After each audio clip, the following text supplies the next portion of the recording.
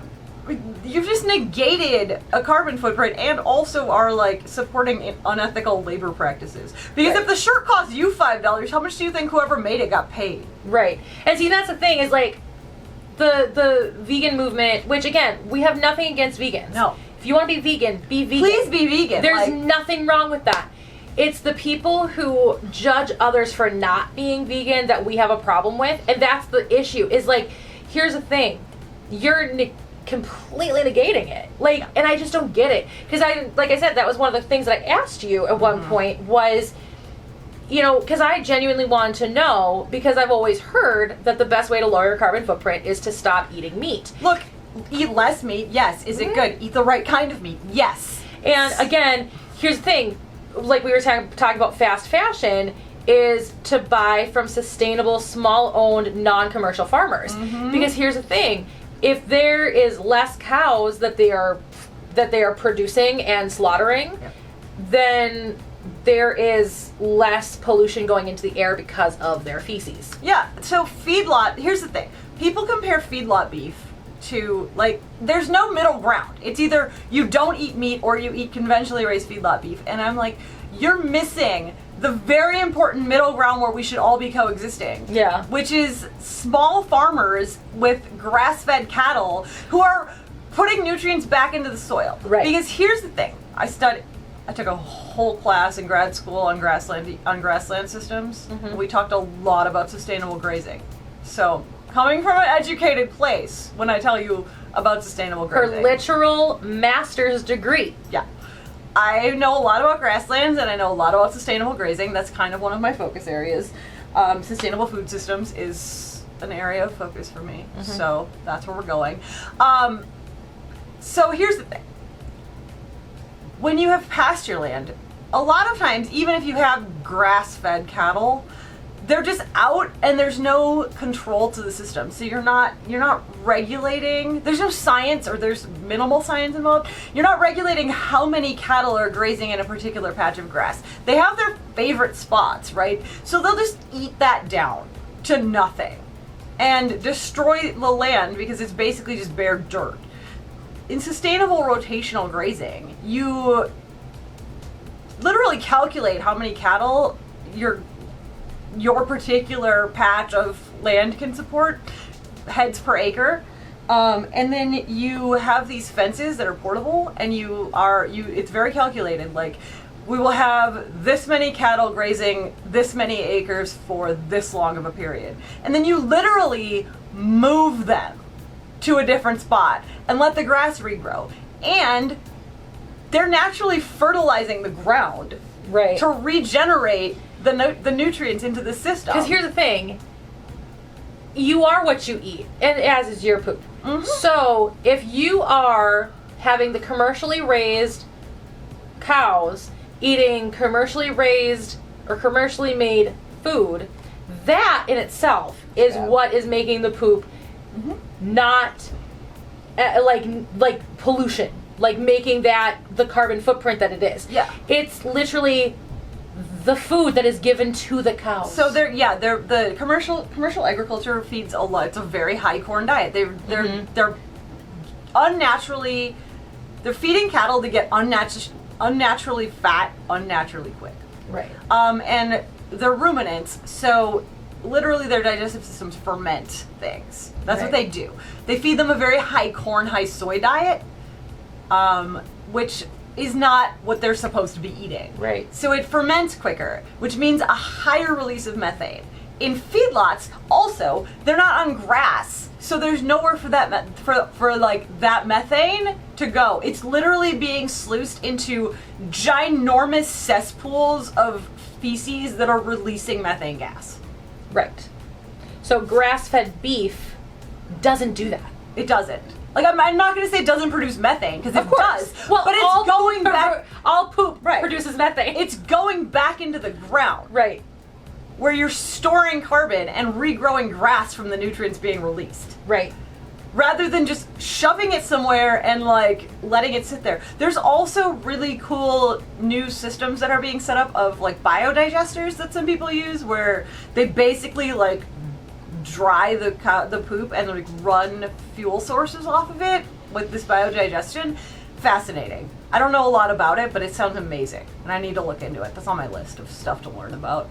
But you have fewer cattle, you're being less destructive, because the other part of feedlot beef is that, yeah, it takes a butt ton of land to raise corn and soybeans for animal feed, because every step removed you are from your primary food source, you only get 10%. Yeah. So whatever the nutrition is. So if I ate a plant, like that plant got X number of nutrients from the sunlight and water, I get 10% of those nutrients. Right. So yes, when you're eating animals, you're 2 steps removed, right? Right. So it takes a lot of area of land in corn and soy to feed animals. And I actually have, not myself, but my father, who was raised on a dairy farm, explained that to me in that regard, where it was, they had one farm where they had their dairy cows, right? Yep. So they would artificially inseminate the cows would produce, young, they would send the male youngs off to the beef farms, and then they would keep the female cows and to be milked, right? So that's how they ran it. They had to buy a second entire farm to raise corn. Mm-hmm. Because back then, that was just the way that they did it. My dad didn't know about grass-fed, or his family didn't know about grass-fed. My dad was a child. He had no say. But my grandparents didn't know about grass-fed. They only knew that you feed cattle corn. Right.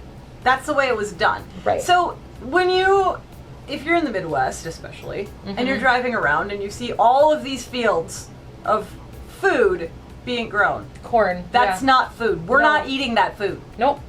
That is all going to commercially farmed cattle.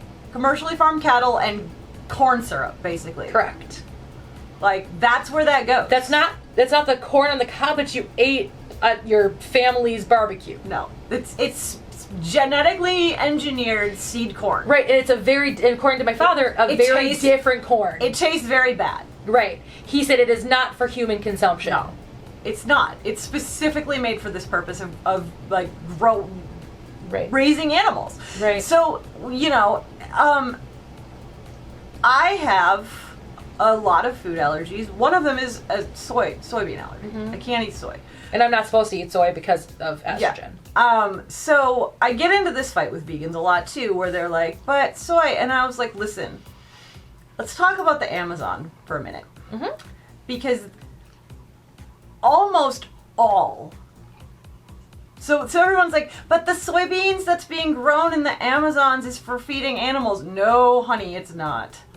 The soybean that's being grown in the U.S. feeds a lot of U.S. cattle. Yeah, some of the stuff feeds the Brazilian cattle. That's why probably the U.S. should stop buying commercial beef from Brazil and raise our own. Yep. There's a local food part to this too. We'll get to that. But where do you all think your soybeans for your stuff comes from, vegans? The Amazon. It comes from the rainforest. Okay?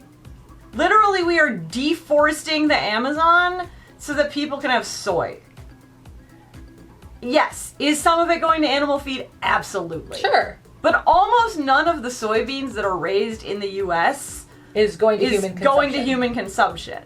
So don't pretend that you're eating that soy. Your soy has to come from somewhere, and it's usually Brazil. Yep.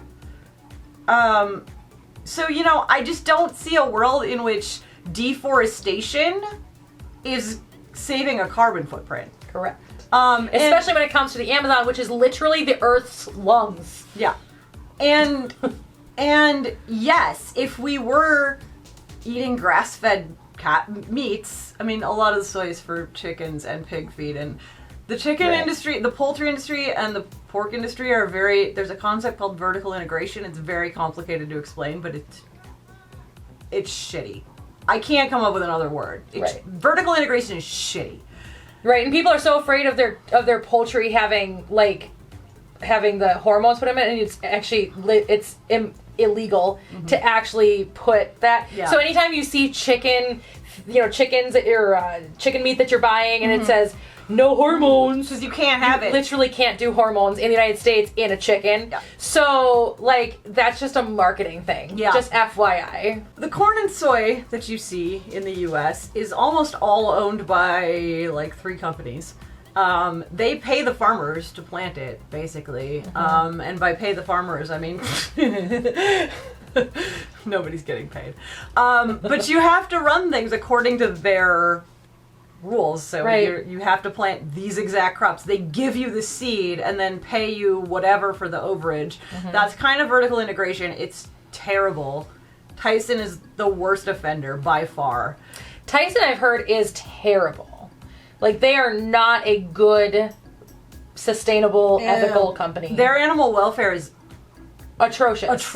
Really, truly bad. Almost as bad as PETA's animal kindness. Tyson, so every bad story vegans tell you about the way chickens are raised, Tyson's doing it. Correct. That's true. It's true, and Tyson's doing it. Right. So, yeah, commercial poultry is trash. Just absolute garbage. And most of the corn and soy that are being grown in the U.S. are going to commercial beef, commercial pork, commercial poultry.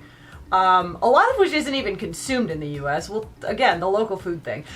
But the irony of it is the best way to eat fish is actually from farmed fish. Because that's actually more sustainable because you are not taking food away from the animals that are going extinct in the ocean, I don't know, the South resident orcas, maybe? Right. Fish farming is great.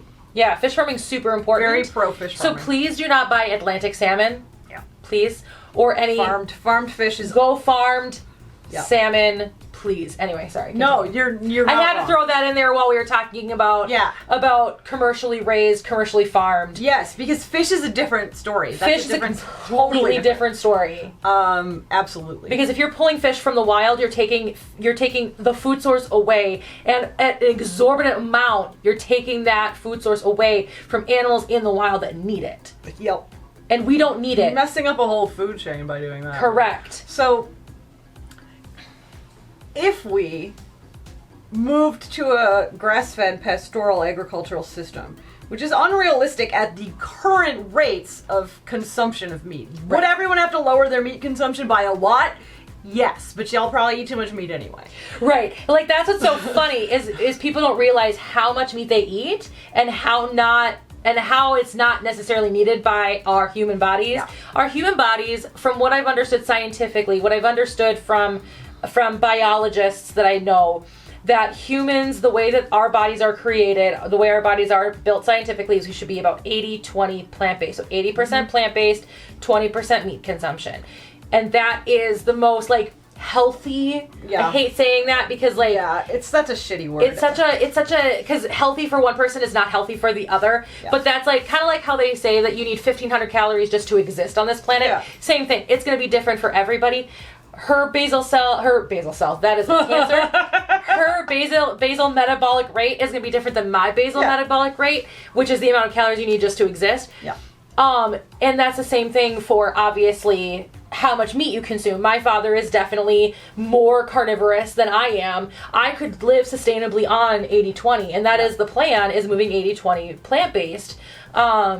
And that I would love to be able to do that, which is why I want to raise chickens in my own backyard, because I want to know how those chickens are being treated so that I know that my eggs are coming from sustainable places. But like I was saying earlier, the place I get my eggs from right now, they support Amish and Mennonite families. Yeah. So it comes from small family-owned farms in the Amish and Mennonite communities. And that's how we should be doing things, right? I have a meat CSA. My meat comes from people who's literally raise these animals themselves. And I know them. I have a relationship with these people who raise the food that I eat. And that to me is a far more sustainable, far more conscious, far better way to eat than strict veganism. Right. Because even in strict veganism, like, you are still flying bananas in from wherever. You're still flying food around the globe. Like, do you know how much quinoa is grown in the U.S.? None. Right. It's literally not a U.S. product. Like, now, mind you, I love quinoa. I do too, but the carbon footprint of food transportation is far worse. Is a major factor. Yeah. A major factor. And I don't think that that's looked at, because the way that people are looking at it is that they want to save animals, which is great. I want to save animals too. Mm-hmm. But the fact still remains that there's veganism for saving animals, and that's great, but don't come at me with being sustainable and don't pretend that you are lowering your carbon footprint better than we are in our lives. I eat local. Like, if I cannot get something local, with the exception of, staple grains like quinoa, because I have to eat carbohydrates, right? There are a few things. Obviously, you have to make exceptions. We have a global food system at this point. Right. The quinoa I buy is raised in Peru by, like, small farms, and that's the best I can do. But I'm acknowledging that, do I eat perfectly local? No, because that's not how... first of all, it's winter all the time. We're winter 6 months out of the year, so it's actually genuinely hard for Minnesotans to actually have agriculture year-round. Yeah. The only way we can have agriculture year-round is through greenhouses. Yeah. That's the only way we can have agriculture year-round. I buy a farmer's market and I freeze everything and eat it later, but there's, there's a limit, right? There's, like, we're in the dark period right now where you're just like, all I have is the same 6 foods.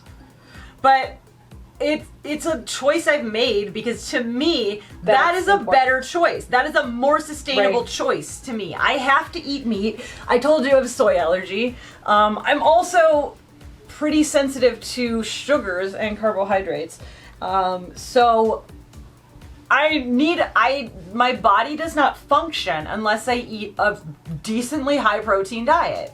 And I don't do well with all legumes, so I can't just, like, eat legume protein, and there's way more protein in animal meat than there is in legumes anyway. And not only that, and this is where quinoa comes back into play, because quinoa is the only grain, plant-based protein that has all 9 essential amino acids that humans need. Yep. Other ones, you have to get them from animal products. And that's the other thing too, is that people always tell me, my vegan friends will tell me, my vegan friends, they're great people. I am friends with incredible vegans. Me too.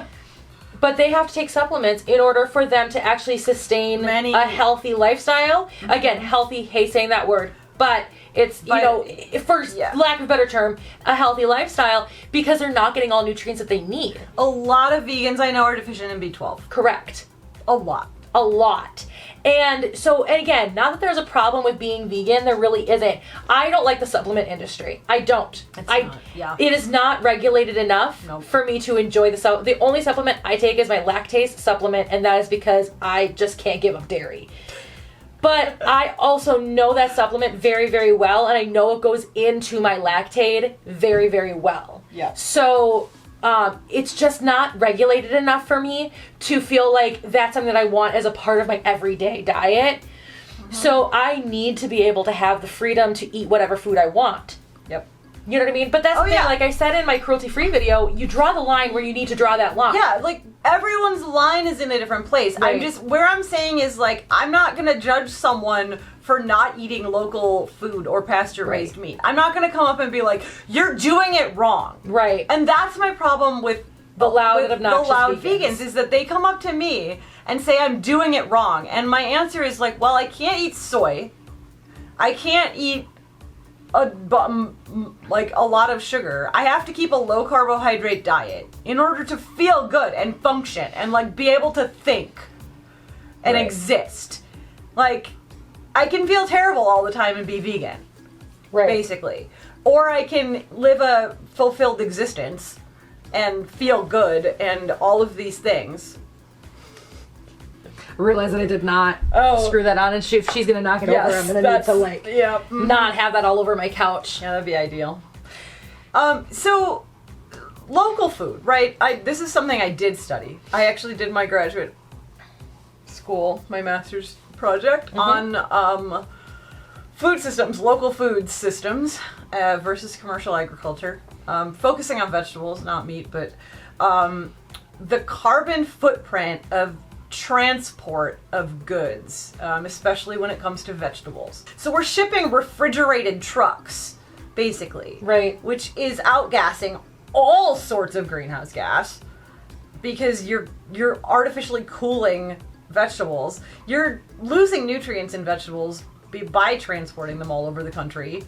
It's why if you don't listen. Okay, here's a good story. Iceberg lettuce has a bad rap for a reason. Yeah, we were talking about that a little earlier. It has a bad rap for a reason. I live in the Midwest. It basically just tastes like crunchy water. Yeah. I was in Salinas, California, home of Dole Foods, iceberg lettuce champions of the world. And I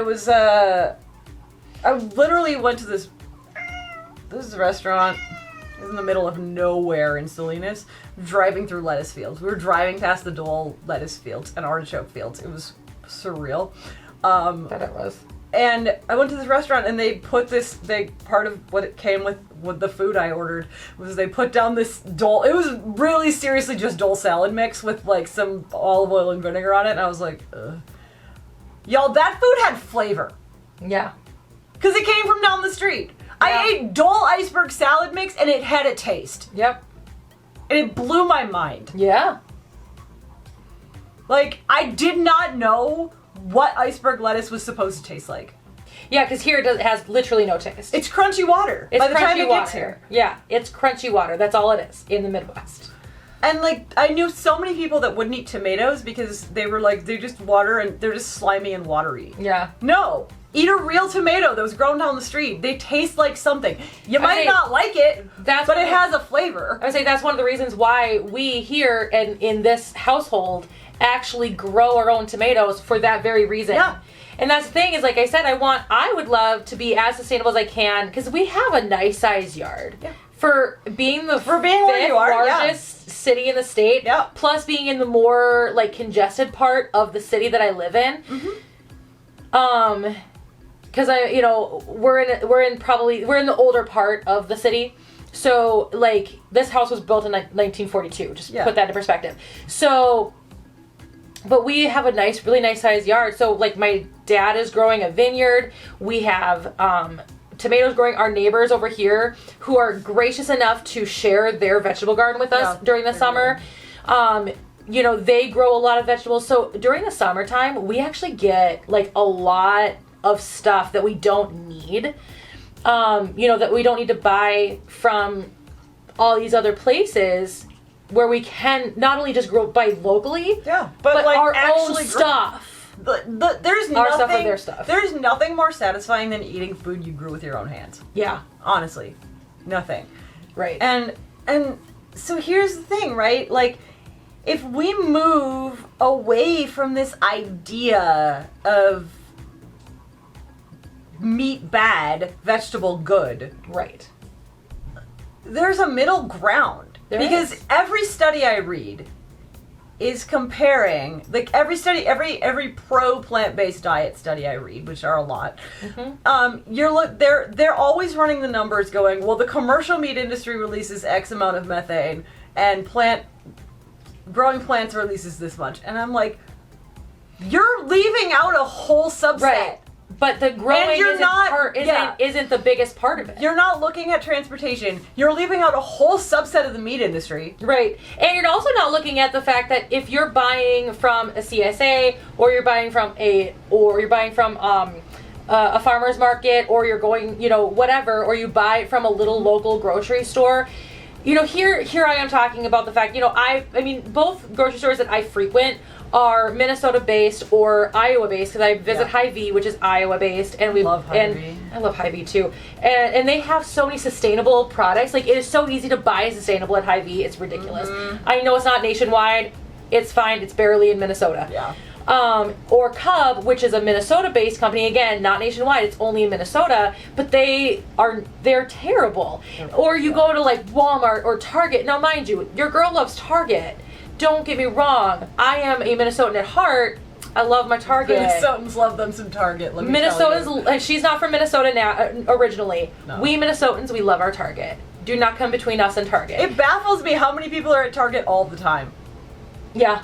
Like, I was like, what? It's the middle of the day on a Tuesday. Yeah, Minnesotans, we love our Target. Like, don't get me wrong. I have been to Target corporate. Like, that's how much I love my Target. If you guys don't know, Target is based here in Minnesota. It's based at downtown Minneapolis. Anyway. I love Target corporate. I love Target that corporate. Target. Yeah. Well, but here's the thing. I really like Target as a company. Me too. They're great. They're not good fantastic. They're still big box retail. Right, but they're good people. But they're good people, and they're trying to make a difference. They're trying to be more sustainable. They're trying to make a difference. Same thing with like Hy-Vee. They're trying to make a difference.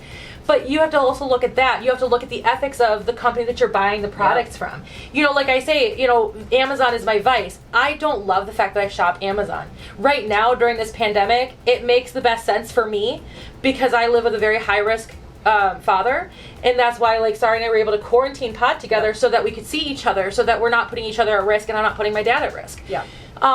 So that makes sense for me right now. But I'm trying to find other ways to be able to shop online that, I mean, still not entirely sustainable, but at least I'm buying from a company that I don't hate the CEO. I don't hate the way that the company treats the employees, because you have to also look at that too, You have as to. whether or not that's ethical. That's the thing. This is what I'm saying. Like, people, vegans that are like, I got this $5 shirt, and I'm like, Right. okay, like, what do you think? What good is that doing? Right. And so, and the plastic bit, and also, I feel like this is not a thing. I say this to vegans a lot, and they don't have a response to me. It takes so much water to grow cotton. Yeah. So much water. You cannot buy sustainable cotton. Just You like can buy organic cotton, Yeah. but that doesn't mean it didn't take 4 lakes worth of water Correct. to grow it. Now, mind you, when it comes to water, I mean, because water is a pretty decent renewable resource, so Yeah, depending on where you are. correct. Where, like, that's my biggest ethical dilemma with almonds, because I love almonds. I love almond milk. I love putting almond milk with chocolate. Oh my god, it's like candy. It's like I love liquid almonds. candy. I do. It's good. And I love almond butter, but because of where almonds are grown in California, which is in a constant drought, like here in Minnesota, it's not a big deal if I take a 20-minute shower, because water is we're literally a wetland. Yeah, I mean, there's lakes, the Great Lakes, right? I actually, I had an economics professor. We were talking about this. It wasn't environmental economics. We were just having this particular unit was on environmental economics. Not strictly, but it was regular economics. Right. But he was talking about supply and demand, but looking at things like water, right? Water shortages, and was basically saying it was all in jest. Gonna put this out there. This dude was hilarious. He used to throw erasers at you if you fell asleep in class. That's amazing. That's my favorite. If I were a teacher, that's what I would do. If I was a professor or teacher, that's exactly. You asleep? Wham! He was just talking an eraser at you. It was so good. But it was. I'm imagining like the big chalkboard. Yeah. Okay, thank you. Because that's what I was picturing was this big like honking like logs. Yeah, like that's that day. See, that's how old I am. I went to school and we had chalkboard erasers in university. Same. Well, my first time through university. Yeah. When I actually got my degree, not so much. Yeah, when I was, this was not my graduate degree. It was undergraduate, but it was agricultural economics because I was an ag major at the time.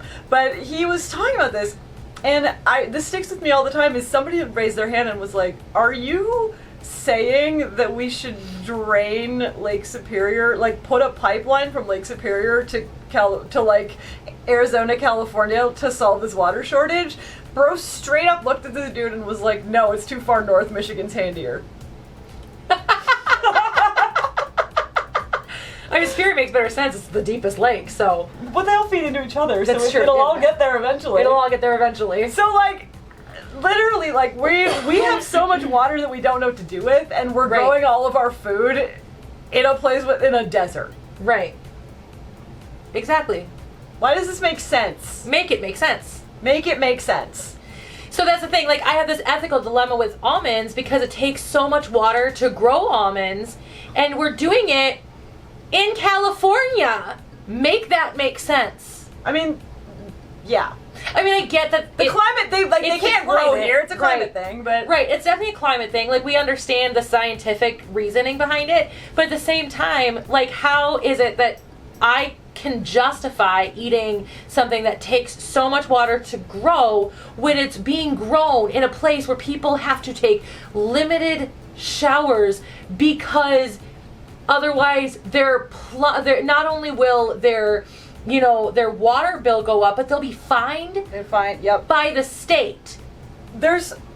I'm sorry. There's what? also major class divides in who gets to use water in California. Correct. So Okay. I realize veganism isn't strictly about like people ethics, but Right. like you could also just like not be dicks.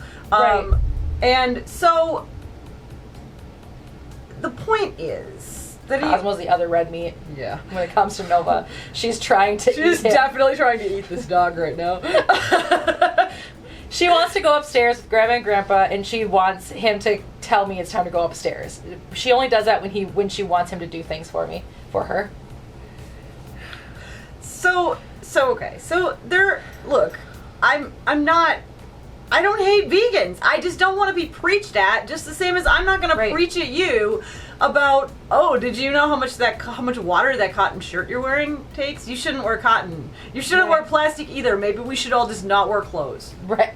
I mean, it's kind of cold in Minnesota, so maybe in the wintertime we can wear clothes. But, I mean, during the summer, it sometimes gets hot and humid does enough get that hot I enough. would rather just be running around naked. I mean, yeah. But it's like, that's the absurdity of their argument. Exactly. And that's the thing, is like we're saying over and over and over again, because we want to make it clear, we're not judging vegans. Live a vegan lifestyle if you want to live a vegan lifestyle. Eat vegetarian if you want to eat vegetarian. There is nothing wrong with that, even a little. But do not hide behind the fact that it is more sustainable for the planet because PETA told you so. And that's what this is all about. It is all about it. Is PETA has poisoned, I mean, more than just for vegans, has poisoned people's brains into a specific propaganda crap because they want to make money. And they make money off of you being vegan, believe it or not. They do. Like, here's what I'm saying. Do your research. Like, Yep. don't just believe this stuff when someone says it to you. Like, Correct. really, like, ask the question, like, is it though? Right. Like I tell people, always approach new information with curiosity. Always approach it with curiosity. Not judgment, curiosity. Right. So if you hear something that sounds weird, like one of these ads that we see on YouTube all the time about toxic poop being in your body, I'm going to approach that with curiosity. They're trying to sell me something that's a laxative, essentially, right? But at the end, then I know that because I know the diet industry, and I have dissected the diet industry. But still, like, you approach things with curiosity. You go, what is it that they're saying? Because there's always some truth to every argument. Yeah. Always. That is PETA's biggest tool that they use. That's the thing. Is they take truth and then they embellish it to make it sound like a bad thing. Like, is there terrible animal welfare in the commercial agriculture industry? Hell yes. Yeah. Hell yes. Absolutely. Absolutely. It is one of the worst out there, honestly. Really, truly bad. Big Ag is as bad as Big Pharma. So bad. The worst. I cannot, I will not support it. No. And I'll say that as a person and as a conservationist. Right. I will not support big agriculture. And that's the thing. Some of you don't have a choice. Right. I get that. And we were talking about that a little bit earlier, just Sari and I, saying that, there are people who can only afford so much. And like I've said in my cruelty-free video, that's the next journey that I'm going to take, either that or I'm going to either tackle that or fast fashion. Yeah. But for me, my first priority was moving cruelty-free, making sure I could afford that. Because it's a journey. It's a process. I can't just drop everything and start buying local completely 100%. You can't. It's not a thing you can. I mean, Well, even I don't do it 100%. Being hypoglycemic, I should always have bananas on hand just in case. Yeah, I there's need certain things that you just have to have. Like, Right. you need to do it for your health. That's Right. it. And I get that. And this is what I say to people when I talk about this to anyone is, like, do the best you can do with what you have where you're at. Right. Exactly. Do the least harm that Right. you are able to do. Right. That's not necessarily the same as what I'm able to do, and that's fine. Right. You know, you and I, with the money that we make, we are in a much more privileged position. Absolutely. And we recognize our privilege. We recognize that we are in a privileged position where we can make those financial choices. I'm straight, I'm white, I'm paid well, I don't have kids. The only thing you have going against you is that you have a uterus. Yep. That is that's it. That's what she's got going against her. She's got a uterus. Yep. But, like, I have a lot of disposable income. I buy really expensive food. Mm-hmm. I acknowledge that. Most of my money pays for groceries. Absolutely. Yep. Because I can make that choice. Right. I fully understand that not everyone makes that choice. I also fully understand that not everyone is vegan because they want to be. Right. Meat's expensive. Meat's very expensive. So, you know, and grass-fed meat is even more expensive and almost impossible to get in certain places. Right. And local food is a joke if the only place you can purchase groceries is the convenience store down the street. Right. Right. And if you're a busy single parent with a freak ton of kids, and all you have time for is going through the McDonald's drive-thru, Fine. at least it's not meat. Yeah. So, so it's just the pink sludge stuff. Here's what I have to say to vegans out there. Yeah. Like, maybe let's focus, instead of judging people, let's maybe focus on fixing the food system. Right. Let's put our energy into fixing the food system for everyone, so that we are doing the best we can as a collective, and there's equity. Right. Because it's also what I need vegans to recognize is that it is also a privilege to be vegan. Correct. It is also a big privilege to be able to be vegan, because not everybody can make that choice either. And that's one thing I don't understand is when people are like, that person's not vegan, they're not doing enough. And I'm like, you do realize that may be because of an affordability issue. That may be because of a location issue. That may be because there are such things, I can't remember what they're actually called. What are they called? Something deserts. Food deserts. Food deserts. Yeah. That was easy enough. Food deserts. There are people in food deserts who cannot make those choices. There are people who do not have the affordability to make those choices. And that's what I say. We acknowledge our privilege. We acknowledge our privilege in that we can afford to make certain choices about our foods. I can buy more expensive eggs to make sure that they are coming from small Amish and Mennonite farms. I can make that choice. And I'm very happy I can make that choice. But I also understand that if you're buying the super cheap eggs that are coming from, wherever, I understand that you can't necessarily make that choice. Maybe and you that's just fine. want to feed your kids. Exactly. That's fine. And honestly, feeding your kids is what's important. Just like I say about animals. Like, if what you're going to feed is going to be, the Purina dog chow or, God forbid, Beneful, because those are inexpensive. Those are easy to obtain. Yep. Because you can get them at any grocery store. You can get them at any department store like Target or Walmart. Because you're feeding your animal. That's all that matters. And that's the thing I wanted to mention too, because I can go on for hours and hours and hours about animal kibble. I'm not going to, but I could, because that's another big agriculture issue that is absolutely atrocious, and I have no choice but to go into it. But the one brand that I really love is called Canny Day. Comes from, they specifically get their ingredients from small family-owned farms around their facility. Cool. Love it. Candy Day, look it up. It's really expensive. It's not attainable. Even something to the point that I want to start integrating back into Cosmo's diet and into Nova's diet because I really like them as a company. Yeah. But anyway, do not feed your animals vegan food. No. Do not feed your cats vegan food. Oh my Cats god, need cats meat. are worse. Cats need meat. Are far worse. But dogs, yes. Yes. Dogs can live a vegan diet. That's fine. Yep.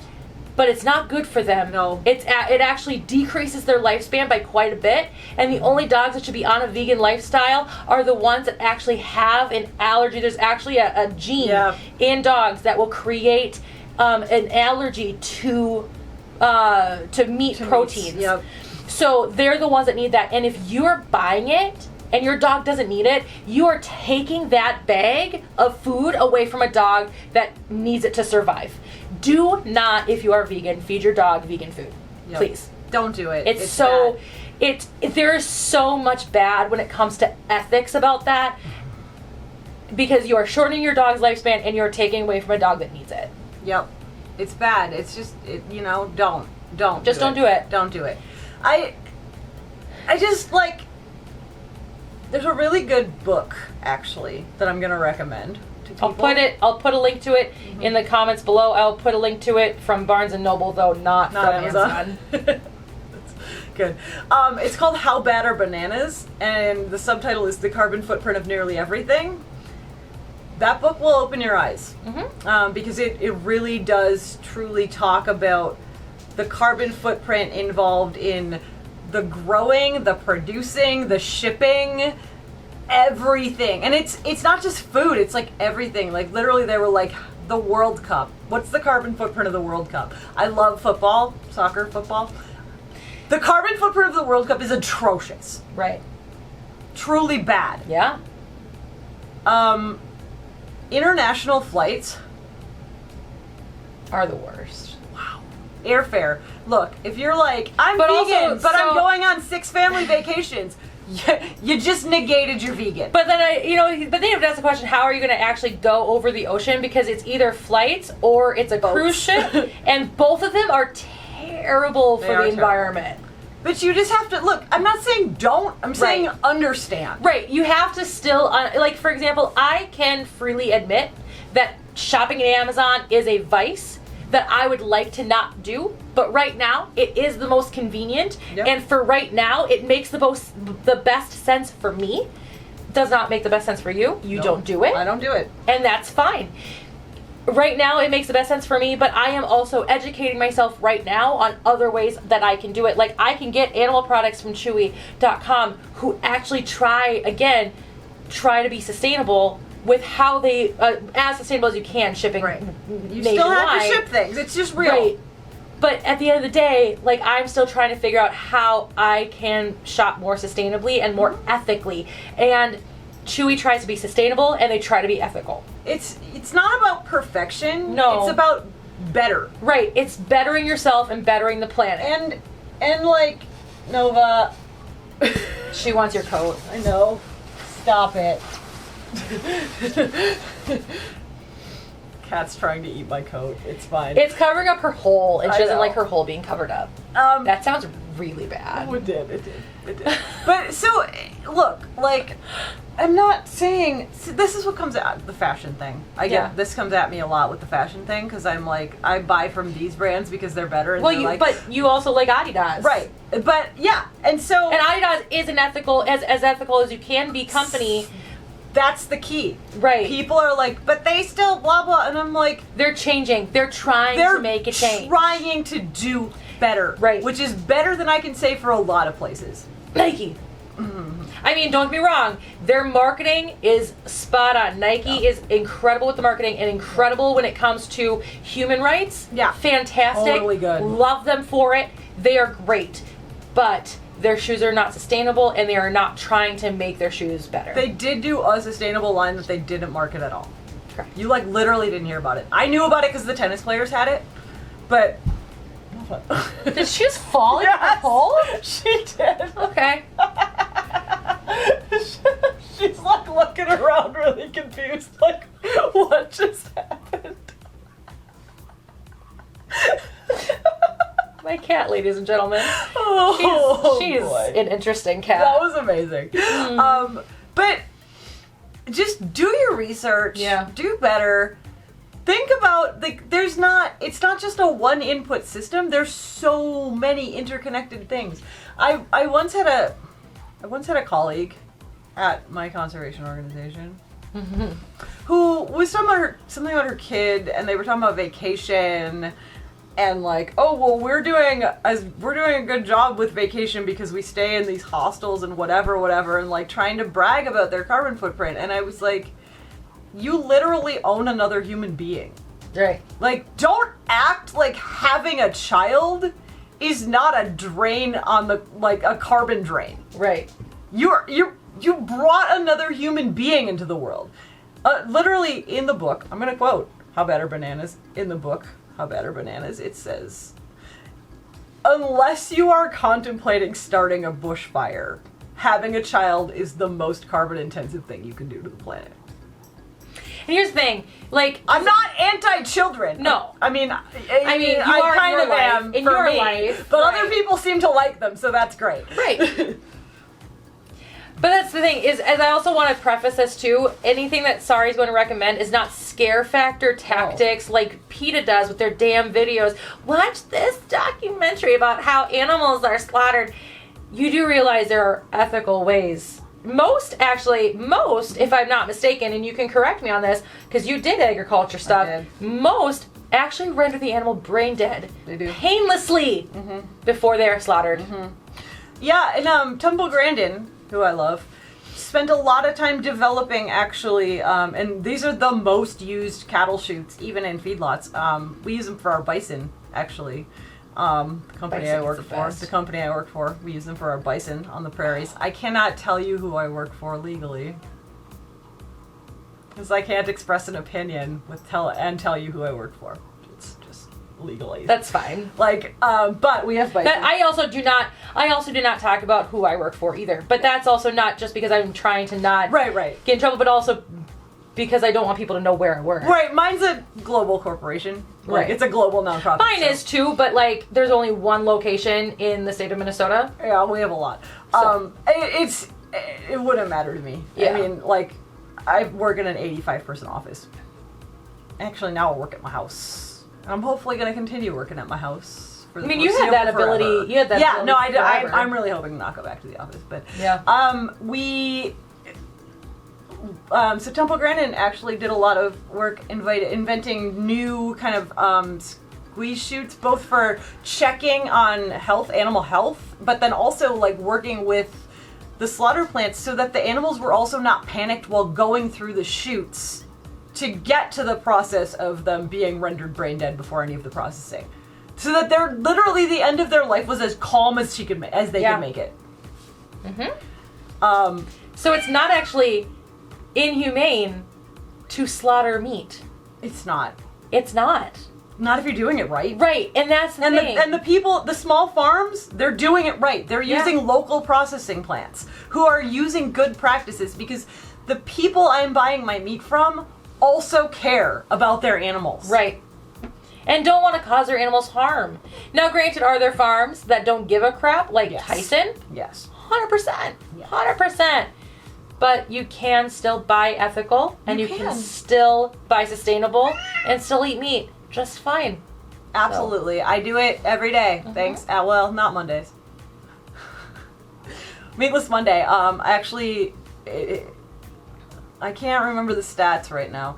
There's some, you can save, like, if you literally just go meatless, I mean not vegan, but meatless, one day a week, just the average family, you actually save a ridiculous amount of like oil from shipping, processing, blah blah blah. It's actually a lot better. Like, even just like pick a day and say we don't have meat today. That's great. I've done that forever. I've done vegetarian days for as far back as I can remember. Right now I'm not, just because right now I'm trying to intuitively eat. Right. So and starting that process is a completely different situation. Right. There's restricted. So. Yeah, I mean, it's definitely a restrictive diet. Right. Like, and the point of, and if you're not doing, I mean, if you have food concerns that are like you don't want to restrict, don't. Right. But like, But once I'm set in intuitive eating, I feel like that would be something I could go back to. But right now, intuitive eating, there's gonna be a whole video on my channel about my journeys into the beginnings of intuitive eating. Yeah. But intuitive eating, that's the whole point. You don't restrict. If you're hungry, you eat whatever you're hungry for. And if I'm hungry for meat, I'm gonna be eating meat, and that's just the way it is. Yeah, and that's fine. Yeah. No, there's it's if you take one day a week and eat as locally, like don't eat meat and eat as locally as possible, it has actually an astounding benefit on the amount of carbon you as a human consume. Right. It's mostly in regards to oil and water, but it's just even that. Like if you feel like, oh, this is still bad, meat's still, just see if there's one meal a week. Right. One day a week, one meal a week. Just try it, and like it's something. Right. But it's not, you also have to understand that veganism is not the end-all be-all solution to our problems on this planet. The end-all be-all solution to our problems on this planet is to consume less. Right. To ship in general for this country. Yeah. Yes, I'm speaking of developed countries. Right. The U.S. Well, most the U.S. of Western Europe, Canada, but then that's just it. Like in the United States, I mean, people from other countries come to our country and they're like, "Holy crap, you eat all of this?" Yeah. You just need to eat less in general. We do. I mean, but I'm not even talking about like food. Just no, I know. I'm just saying. Consume less. Right. Hilarious if you watch my channel and I'm constantly like, "Hey, I bought stuff." Your girl's got problems. I didn't say I was doing a good job. We all have our vices. Yeah. But you also do donate as well. Yeah, stuff. I do. But I'm consuming, and that's the thing. Is the physical act of Nova, the physical act of like consuming a product and having it delivered to your door from wherever it. Do not do that. Do not do it. Do not do it. No. Do not do it. No. You will die. No. We're gonna wrap this video up. I need to eat some food. Here's my point. I think vegans are fine. Don't get preachy with me because I eat meat. I have my reasons. I'm doing it the best way that I can do it. Right. And that's what's important. Is let's fix the problems with the food system in general. Right. And just ignoring them altogether is not doing the trick. Let's fix the problems with the food system. Let's think about sustainable materials that we could be using to produce clothing. Okay. Sure. She just like tagged something that was on my fridge and just knocked it off, and she's like, I'm content with that. That's fine. Okay. Let's and back to attacking the dog. Let's think about ways we can be producing clothing that is sustainable because they exist. They exist. I'm not vegan leather, right? Is plastic. Yeah. Like, let's call it what it is. It's called pleather for a reason. Plastic leather. Yeah. So when I'm reading up on sustainability in fashion industries and people are giving them scores, and you get the score where they're like, well, I'm knocking 3 points off or whatever the scoring system is because they use leather in their stuff, so therefore it's not sustainable. I'm like, can we stop making vegan leather a factor in whether a company is doing something sustainably? Because look, because plastic is not sustainable. You're producing plastic. You're literally producing new plastic for people to consume. And our whole point too, like in general, people who want to conserve nature are trying to reduce plastic use. I'm tremendously. Hello. I'm definitely trying to reduce my consumption of plastic. It's something I think about very much. When I'm buying food, I think about the packaging. Yep. What is this packaged in? Yep. Because if it's coming in a big clamshell of plastic and I can buy something that is coming in cardboard, absolutely I'm going to go with the thing that comes in cardboard. I think about it all the time. I think about ocean plastic. So Adidas, my faves, is doing a whole, they do every And that's the year. way you pronounce it, by the way. Yes. That is the proper way to proper pronounce pronunciation. Is Adidas. Adidas. Look it up. Founder's name is Adi Dassler. So the way they do a line or 2 lines every year that is recycled plastic that they pulled out of the ocean. That's how they make their clothes. They're not using new materials. Right. They're not creating new plastic. Right. And that's a great way to live. Yeah. But just saying like, well, I don't buy leather, so I created a PVC bag. You're not solving the problem. You're just moving it somewhere else. Right. You're creating it. You're putting a Band-Aid on one part only to rip open the wound on another. So do the best you can with what you have where you're at. Right. And support companies that are trying. Right. My mother disagrees. I guess. Also, we heard, she said that, also we heard my mom was go, no. Like, I'm sorry. Apparently my mom disagrees. All right. But You gotta rethink your situation, sorry. that's where I'm at. And that's where I will always be at, is like, do the most good and the least harm, and Right. consider the whole. It's Right. not just about food, it's about where that food comes from. It's about who is being paid to produce that food. It's about how the system is functioning together. Systems. Environmental thinking is a systems concept. If you know, if you hired someone to come to fix your heating, and that person knew everything about one valve, but didn't know anything else about the whole system, would you trust them to fix the problem? No. No. It's not yeah. this problem. It's this problem. So we got to think about it all together. You're correct. And it's, you know what? Is it hard? Yeah. Yeah. And Yeah. it's complicated. Is it complicated? Yeah. Are there days And it's when I'm expensive. sitting there doing my job going, why do we bother? Right. Yes. Do the best you can. Absolutely. And that's what we're going to end this video on, is just do the best you can. And if for you, that means being vegan, Great. that means being vegan. But don't judge others for not being vegan. And don't shove it in other people's faces. And don't try to convert people into veganism, because that may not be the right choice for them. And you may not know why, but that's fine. Like, both of us, I mean, you literally have to stay away from I soy. literally can't. Right, you're literally allergic. Me, it's not good for my body because I'm estrogen toxic. It's all part of my polycystic ovarian syndrome. I'm estrogen toxic, and soy releases estrogens into the body, or estrogen-like hormones into the body. And so my body actually reacts really poorly to soy. Yep. And so guess what? Being vegan, not the best choice for either one of us. No. And some people just straight can't afford it. Correct. And you know what they don't need is someone telling them they're bad because they can't. Right. Someone telling them that they are not doing enough when they are doing everything they can. So, I mean, very classist if you do that, right? Understand your privilege, acknowledge your privilege, and just draw your line where you need to draw your line and understand that others can't. And let other people draw their line where they need to draw their line. Correct. Well, I hope you guys enjoyed this video. I always love having Sari in my videos. Let me know of another video that you would like to see Sari in.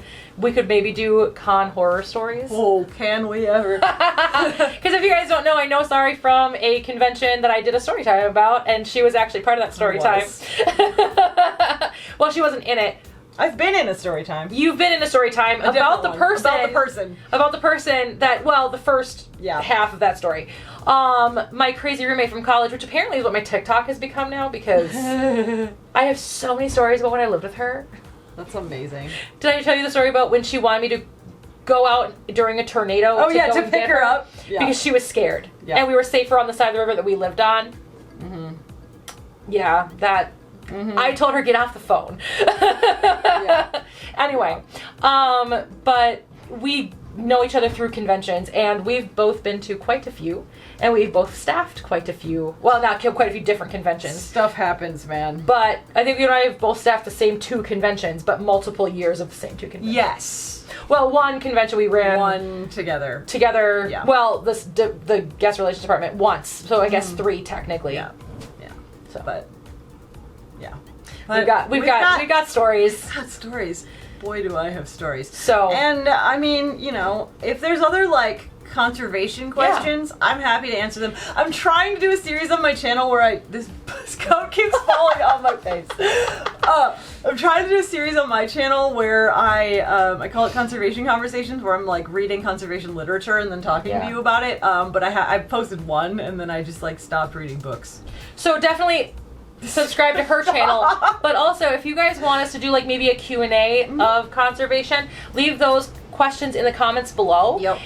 Whether they be about nature conservation in general or more specific information about what we were talking about when it comes to veganism and where that, you know, where that lifestyle still has issues regarding conservation and things like that. Let us know in the comments below any questions you guys may have. I will talk about sustainable food systems all day. That's literally what she does. I mean, not your little job. It's not my right actual now, job, but like it is what you studied. It is what you understand best. So I will talk about sustainable food systems all day. We can also talk about the ethanol problem. That's a good video. We should do that. We should do that. We should talk about the ethanol dilemma. Yeah, let's do that. Maybe that'll be the next one, or well, me whine, you not. Story time of con horror stories. Yeah, we'll do that. So, but we can do. I made a whole video for class on the ethanol dilemma. So there you go. All right, well, you guys have a great rest of your day. If you guys are still watching this video, please subscribe if you haven't already. Hit the bell for notifications so you don't miss any of my videos. And leave in the comments below any questions you guys may have. Hit the like button if you liked it. I don't care if you hit the dislike button, because guess what? That's still interaction with my video and pushing it out to other people. So thank you for disliking my video. Vegans, people who follow PETA, people who are PETA or die. Go ahead and dislike my video. I don't care. I don't care. It's interaction. I don't care. I've been blocked by PETA on social media. If you want to dislike me for having the informed opinion that I have, then that's fine. Look, really, that's on you. To quote my somewhat problematic fave Rachel Hollis, other people's opinions of me are none of my business. Right. And if you guys want to see the day that I found out that I was blocked by PETA, because I was actually at Disney World when I found out, and I remember which day it was because it was a great day where I celebrated with my family. Because Disney World is really the most magical place on earth, because where I found out that PETA blocked me on Twitter. I'll post that video right here for you guys to watch. If you guys want to see the best channel or the best video that the algorithm thinks that is best for you on my channel, you guys can click right here. Click here to subscribe to me, click here to subscribe to Sari, and I guess find my vlogging channel, because I can only put so many in the end screen. And I want you to subscribe to Sari more than I want you to subscribe to my vlogging channel, I guess. I talk about stuff. Sometimes I go places, but not very much. I mean, it's a global pandemic. That's why. I started my channel of like adventures with Sari at a really bad time. Yeah. It was right before the pandemic. So now we just buy stuff on the internet. Sustainable. I'll see you guys all next time. Bye.